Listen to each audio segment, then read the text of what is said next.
بسم اللہ والحمد للہ الصلاۃ والسلام علی ابی القاسم محمد بن عبداللہ خاتم النبیین۔ بہت ہی بابرکت اور خوبصورت آغاز ہے۔ جی بالکل۔ اور استغفر اللہ، یہ کلمہ میں انتہائی عاجزی کے ساتھ اس لیے ادا کر رہی ہوں کیونکہ آج کے اس علمی جائزے میں ہم جس موضوع کی گہرائی میں اترنے والے ہیں وہ واقعی انسان کو بہت چھوٹا محسوس کرواتا ہے۔ صحیح بات ہے، یہ ایک ایسا موضوع ہے جو بظاہر طبیعت کے جدید قوانین اور ہمارے قدیم کائناتی عقیدے کے درمیان ایک بہت بڑا تضاد معلوم ہوتا ہے۔ بالکل، مطلب اگر اس بات پر غور کیا جائے کہ کیا کشش ثقل، مدار اور فلکیاتی رفتار جیسی چیزیں محض طبیعتی قوانین ہیں یا پھر یہ کسی عظیم الشان کائناتی عبادت کی زبان ہو سکتے ہیں۔ بالکل، اور اسی لیے آج کی اس تفصیلی گفتگو کا مقصد انہی الجھنوں کو سلجھانا ہے۔ جی، کیونکہ جدید دور کا انسان جب ان مستند تحریروں کو پڑھتا ہے تو الجھن کا شکار ہو جاتا ہے۔ ہمارا آج کا خاص موضوع ہے سورج کا غروب ہو کر عرش کے نیچے سجدہ کرنا، اور کائنات کے طبی قوانین کو ایک ساتھ رکھ کر دیکھنا پڑتا ہے۔ اور ہمارے پاس جو کلاسیکی علماء کے اقوال موجود ہیں وہ بتاتے ہیں کہ یہ دراصل ایک ہی حقیقت کے دو رخ ہیں۔ تو کیا ہم طبیعت اور روحانیت کے سنگم کی طرف بڑھیں؟ جی بالکل، چلتے ہیں۔ اور میں بتاتا چلوں کہ یہ واقعی ایک ایسا موضوع ہے جہاں ہمیں ایک قدم پیچھے ہٹ کر کائنات کو صرف اس مادی آنکھ سے نہیں دیکھنا بلکہ معنی اور مقصد کے زاویے سے دیکھنا پڑتا ہے۔ صحیح۔ کلاسیکی علماء نے اس حدیث کی جو تشریح کی ہے نا، وہ محض روایتی نہیں ہے۔ اس میں فلکیات اور انسانی ادراک کے حوالے سے ایسی وسعت نظری موجود ہے جو آج کے سائنسی دور میں بھی انسان کو حیران کر دیتی ہے۔ بالکل، اور میرے خیال میں مسئلہ وہاں پیدا ہوتا ہے جب ہم قدیم زبان کے استعاروں کو آج کی محدود لغوی تعریفوں میں قید کرنے کی کوشش کرتے ہیں۔ 100% درست بات ہے۔ تو اس تفصیلی گفتگو کا آغاز اس بنیادی متن سے کرتے ہیں جہاں سے یہ ساری بحث شروع ہوتی ہے۔ ذرائع میں حضرت ابو ذر رضی اللہ عنہ کی حدیث کچھ اس طرح بیان کی گئی ہے کہ وہ مسجد میں نبی کریم صلی اللہ علیہ وآلہ وسلم کے ساتھ موجود تھے جب سورج غروب ہو رہا تھا۔ اور پھر ان سے سوال کیا گیا تھا، ہے نا؟ جی، آپ صلی اللہ علیہ وآلہ وسلم نے پوچھا کہ کیا معلوم ہے کہ سورج کہاں غروب ہوتا ہے؟ لا علمی کے اظہار پر بتایا گیا کہ یہ جاتا ہے یہاں تک کہ اپنے رب کے عرش کے نیچے سجدہ کرتا ہے، پھر واپس آنے کی اجازت مانگتا ہے اور اسے اجازت دی جاتی ہے۔ جی، لیکن یہاں ایک عام منطقی ذہن بڑی شدت سے ایک سوال اٹھاتا ہے۔ ذرا سوچئے، زمین تو گول ہے، ظاہر ہے۔ جب ایک خطے میں مطلب فرض کریں جاپان میں سورج غروب ہو رہا ہوتا ہے تو عین اسی وقت کینیڈا یا کسی اور خطے میں وہ چمک رہا ہوتا ہے۔ بالکل، یہ تو ایک مسلسل عمل ہے۔ تو سورج کے مکمل طور پر ڈوبنے یا غائب ہونے کا وقت کون سا ہے؟ اور پھر قرآن مجید کی اس آیت کا حوالہ بھی بار بار دیا جاتا ہے جہاں حضرت ذوالقرنین کے حوالے سے ذکر ہے کہ سورج کسی کیچڑ والے چشمے میں جا گرتا ہے۔ عین حمیہ۔ جی، عین حمیہ۔ تو یہ سب سائنسی حقائق کے سامنے بظاہر بالکل متضاد محسوس ہوتا ہے نا؟ ہاں، لیکن یہ تضاد صرف اس وقت تک محسوس ہوتا ہے جب تک ہم عربی زبان کی ساخت اور انسانی مشاہدے کو نہیں سمجھتے، جسے ہم فینومینالوجی کہتے ہیں۔ اچھا، وہ کیسے؟ یہاں سب سے پہلے دو عربی الفاظ یعنی غروب اور ذہاب کا فرق سمجھنا انتہائی ضروری ہے۔ ہم عام فہم میں غروب کا مطلب لیتے ہیں ختم ہو جانا یا نیچے گر جانا۔ جی، جیسے سورج ڈوب گیا۔ بالکل، لیکن لغت کے اعتبار سے غروب کا مطلب صرف نظروں سے اوجھل ہو جانا ہے۔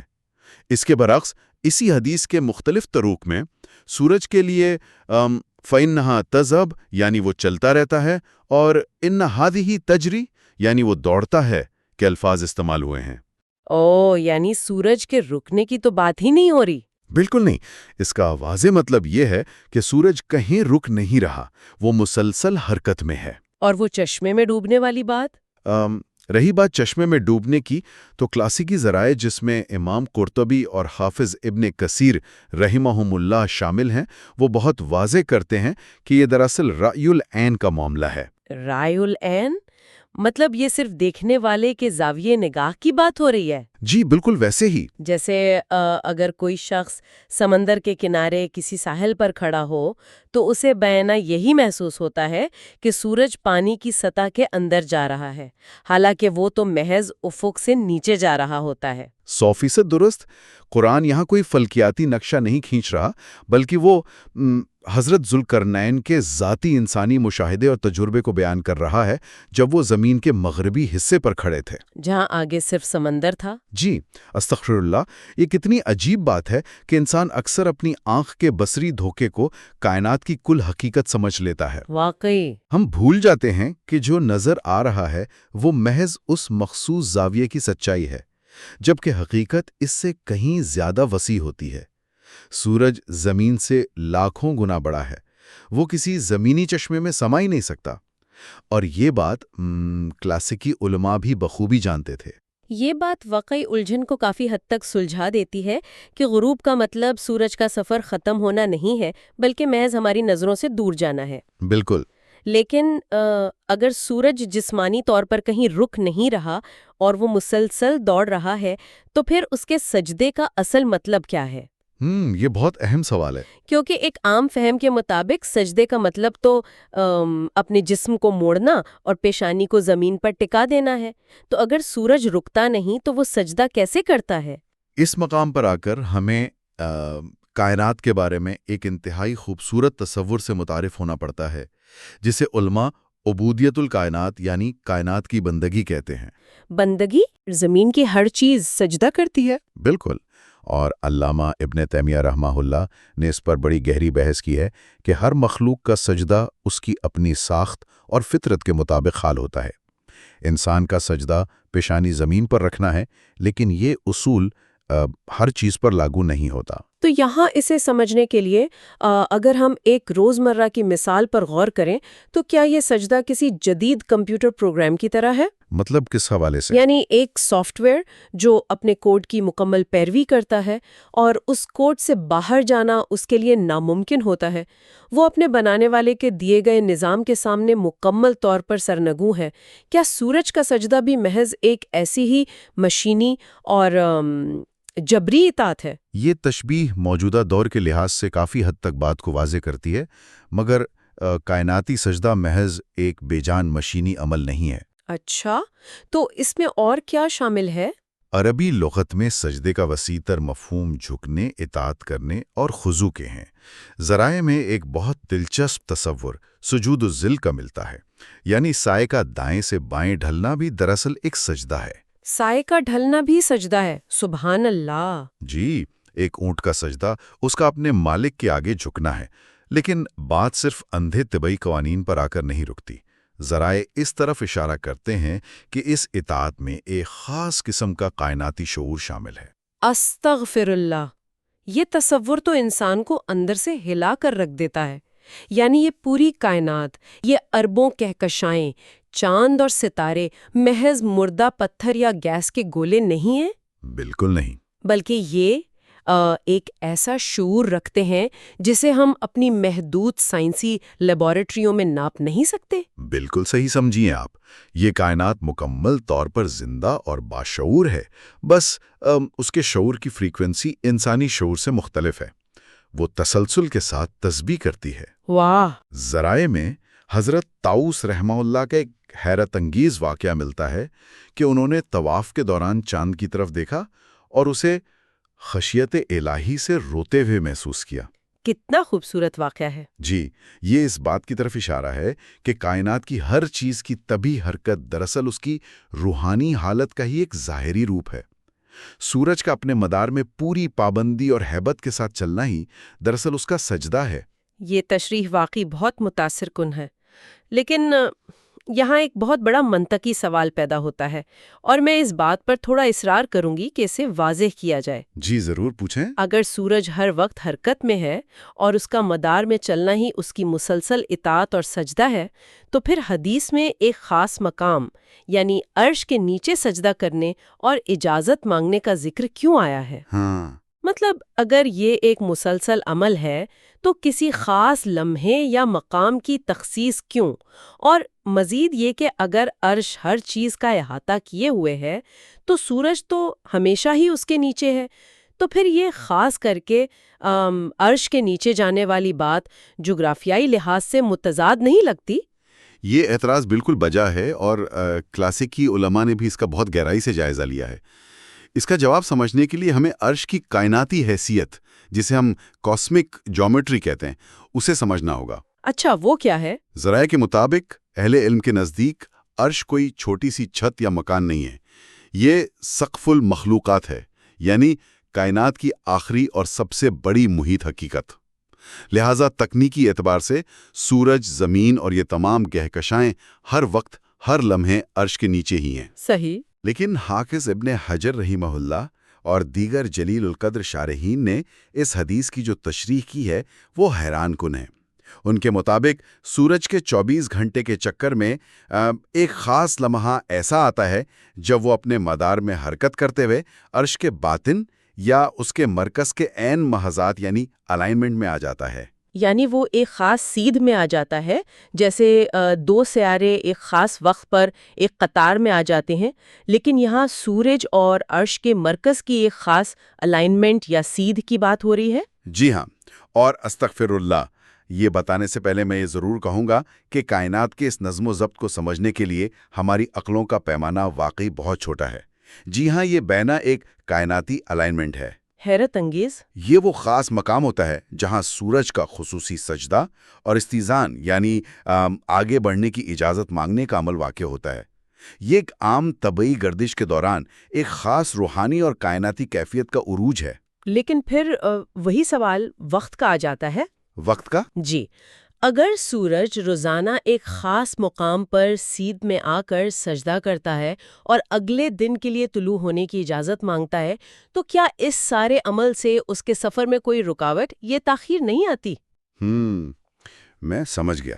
کیونکہ مشاہدہ تو ہمیں یہ بتاتا ہے کہ سورج کا سفر ایک مائکرو سیکنڈ کے لیے بھی نہیں رکتا، روشنی بلا تعطل آ رہی ہے، تو کیا اجازت مانگنے کے عمل میں وقت خرچ نہیں ہوتا؟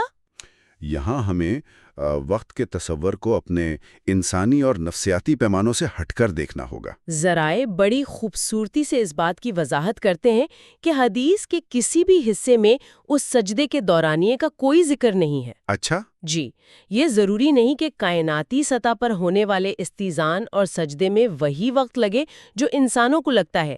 یہ عمل 1 سیکنڈ کے کروڑویں حصے میں بھی مکمل ہو سکتا ہے۔ واہ، سیکنڈ کے کروڑویں حصے میں؟ بالکل۔ مثال کے طور پر ذرائع میں ایک بیمار انسان کا ذکر کیا گیا ہے جو جسمانی طور پر حرکت کرنے سے قاصر ہے۔ جب وہ نماز پڑھتا ہے تو محض پلک جھپک کر یا آنکھ کے اشارے سے سجدہ ادا کر لیتا ہے۔ جی، ایسا ہی ہے۔ اس کا سجدہ اس کی حالت کے عین مطابق بغیر کسی تاخیر کے مکمل ہو جاتا ہے۔ بالکل اسی طرح سورج کا سجدہ اس کی انتہائی تیز رفتار حرکت کے دوران ہی مکمل ہو جاتا ہے۔ مطلب وہ رکتا نہیں ہے؟ جی، وہ چلتے چلتے سجدہ کرتا ہے اور اجازت پاتا ہے۔ حدیث کے اپنے الفاظ اس بات کی گواہی دیتے ہیں کہ پھر وہ چلتا رہتا ہے اور لوگ اس میں کوئی اجنبیت محسوس نہیں کرتے۔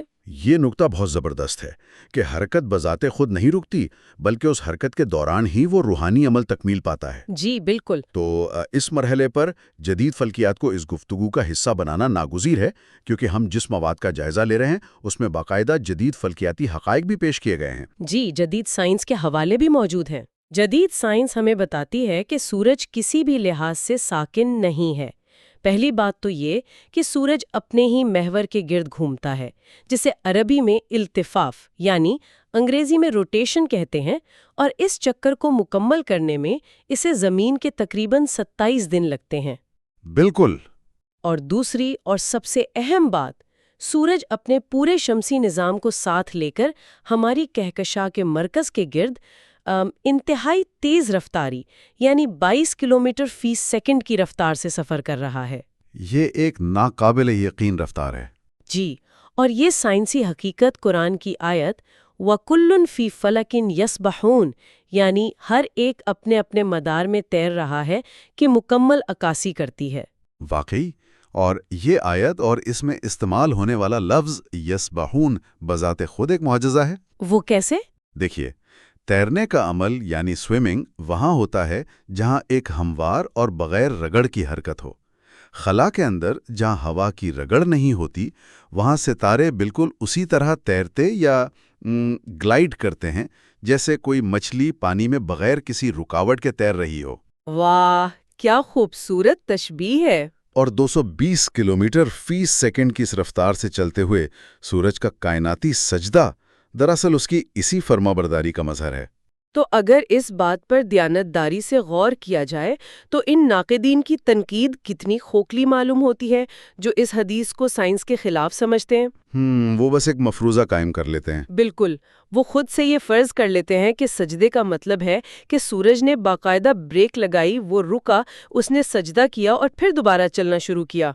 حالانکہ جیسا کہ ہم نے پہلے ذکر کیا، حدیث میں واضح طور پر تدھب اور تجری کے الفاظ آئے ہیں جو مسلسل اور بلا تعطل حرکت کو ظاہر کرتے ہیں۔ صحیح۔ استغفر اللہ، بعض اوقات تنقید کرنے والوں کی سطحیت اور علم کی کمی پر شدید حیرت ہوتی ہے کہ وہ الفاظ کی گہرائی میں جائے بغیر ہی کائناتی حقائق کا مذاق اڑانا شروع کر دیتے ہیں۔ بالکل، اور اسی الجھن کو دور کرنے کے لیے ہمارے ذرائع میں ایک نہایت شاندار اور منطقی علمی اصول بیان کیا گیا ہے۔ عدم العلم لیس دلیلا علی العدم۔ اس اصول کا کیا مطلب ہے؟ اس کا مطلب یہ ہے کہ اگر آپ کو کسی چیز کا علم نہیں ہے یا آپ کے آلات اسے ناپ نہیں سکتے تو یہ اس چیز کے وجود نہ ہونے کی دلیل ہرگز نہیں ہے۔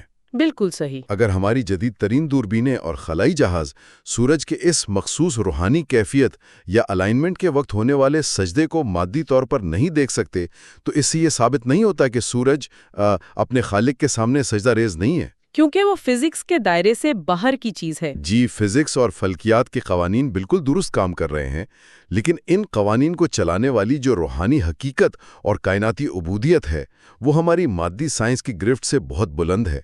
یہ تسلیم کرنا پڑتا ہے کہ کائنات میں کچھ راز ایسے ہیں جن کی کنجی صرف اور صرف وہی کے پاس ہے۔ تو چلیے اس گفتگو کو ایک اور دلچسپ زاویے کی طرف موڑتے ہیں۔ جی ضرور۔ یہ جو تصور ابھی تک زیر بحث آیا ہے، کائنات کی فرمانبرداری اور سورج کا اپنے رب کے سامنے ایک باشعور ہستی کی طرح سرنگوں ہونا، کیا یہ نظریہ محض اسلامی روایات تک محدود ہے؟ یا پھر اگر تاریخ کا مطالعہ کیا جائے تو انسانیت کی دیگر قدیم روایات اور آسمانی کتابوں میں بھی اس کی کوئی جھلک دکھائی دیتی ہے؟ استغفر اللہ، جب انسان پچھلی تہذیبوں اور قدیم ترین صحائف کا مطالعہ کرتا ہے تو دل پر ایک عجیب سی ہیبت طاری ہوتی ہے کہ سچائی کا یہ تسلسل کس قدر قدیم اور عالمگیر ہیں۔ یعنی یہ صرف ایک مذہب تک محدود نہیں ہے؟ بالکل نہیں، یہ کوئی نیا یا الگ تھلگ تصور نہیں ہے۔ ہمارے ذرائع نے عیسائی اور یہودی صحائف کا بڑی گہرائی سے حوالہ دیا ہے۔ اچھا، وہاں کیا ذکر ملتا ہے؟ مثال کے طور پر بائبل کے پرانے عہد نامے میں سفر جامعہ، جسے انگریزی میں ایکلیزیاسٹیز کہتے ہیں، اس میں حیرت انگیز طور پر بالکل یہی کائناتی نظام بیان ہوا ہے۔ کیا لکھا ہے وہاں؟ وہاں لکھا ہے کہ سورج طلوع ہوتا ہے اور سورج غروب ہوتا ہے اور تیزی سے اپنی اس جگہ کی طرف دوڑتا ہے جہاں سے اسے نکلنا ہوتا ہے۔ الفاظ پر غور کریں، تیزی سے دوڑتا ہے، یہ بالکل حدیث کے لفظ تجری کا ہم معنی ہے۔ واہ، بالکل وہی مفہوم ہے۔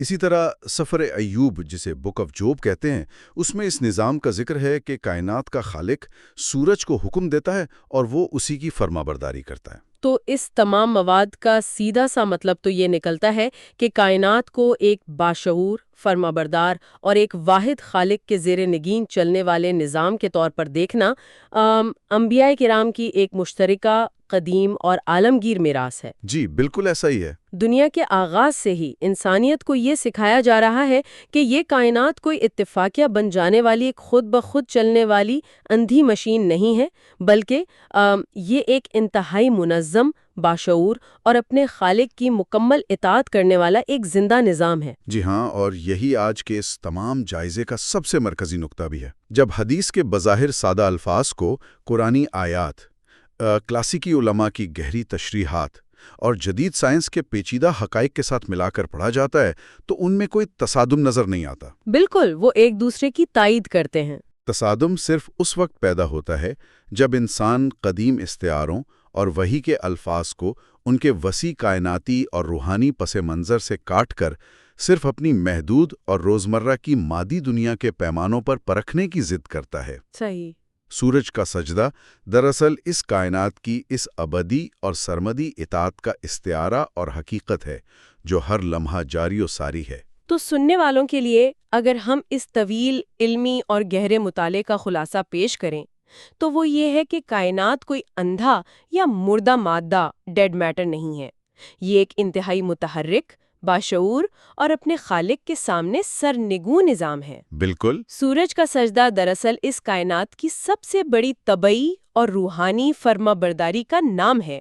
اس کا اپنے مدار میں 220 کلومیٹر فی سیکنڈ کی رفتار سے دوڑنا، اس کا روشنی اور حرارت دینا، اس کا ہر روز ایک خاص کائناتی الائنمنٹ سے گزر کر آگے بڑھنے کی اجازت پانا، یہ سب اسی کا حصہ ہے۔ جی، یہ سب اس کے سجدے اور اس کی اطاعت کا ہی عملی مظاہرہ ہے۔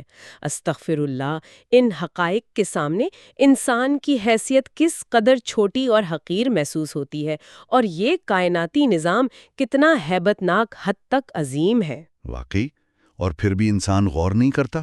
بالکل، اس کے باوجود انسان کی عقل پر کتنا غرور چھایا رہتا ہے۔